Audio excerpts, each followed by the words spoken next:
turned into a good weekend for Liverpool, didn't it? With Arsenal and Man City both dropping points. Again, as far as City are concerned. Ruben Amorim tasting defeat for the second time as United boss.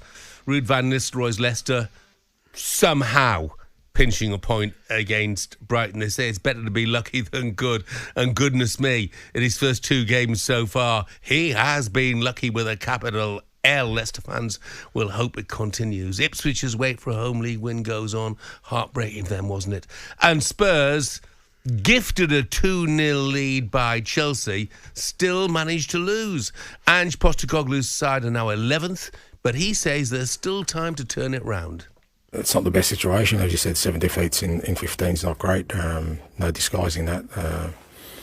But there's still plenty of games to go, and what we have shown this year is that when we play well and we've got some bodies out there where we can beat anyone. So we've just got to keep grinding away till we get some bodies back and hopefully get some consistency. Yeah, and they can beat anyone, but unfortunately, Coisty, they can lose to anyone as well. Correct. That's exactly what they are. Said it for a long time, Jeff. Yeah. If there's such a thing as a neutral in football, Spurs were the team you'd want to go and watch, because you're guaranteed goals, excitement, poor defending, some great goals.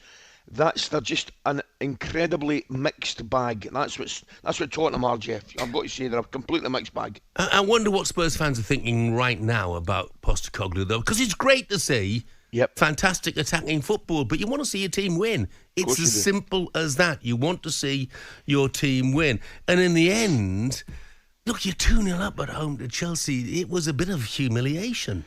Well, we've seen it before. Where was it? Were they 2-0 up at Bournemouth and lost 3-2? I can't remember. Brighton it was, Brighton. But we're not surprised anymore. As disappointed as Tottenham fans will be, and they will be, Jeff, we're not surprised at all. That's just the way they are. Flip side of the coin, and it is a flip side of the coin, you've got to say, what a turnaround in Chelsea. Yes. They have been excellent. The 2 players I was very critical of last year, the 2 boys in the middle of the park, Fernandes and Caicedo, what a turnaround. Their fortunes, he's played him in a deeper right back role, and then when they get the ball he moves into the middle of the park to give them the extra man. They've been excellent, but Spurs are a total conundrum, for want of a better expression. Yeah. I mean, I've got no idea how he solves that and gets more consistency. He certainly won't solve it, I don't think, without making them less attractive to watch.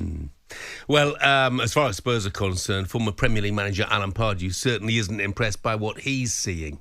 Spurs have got no one who's controlling the game. Zero control. It's just like, we go at you, you come at us. We go at you, and you can't do that, particularly when you're home. Yeah. You're asking for trouble because teams are set up to counter. The better teams and the teams that are not so good will set up to counter. And the opportunities that you get against Tottenham, hence why Spurs have played 15 games, got 20 points.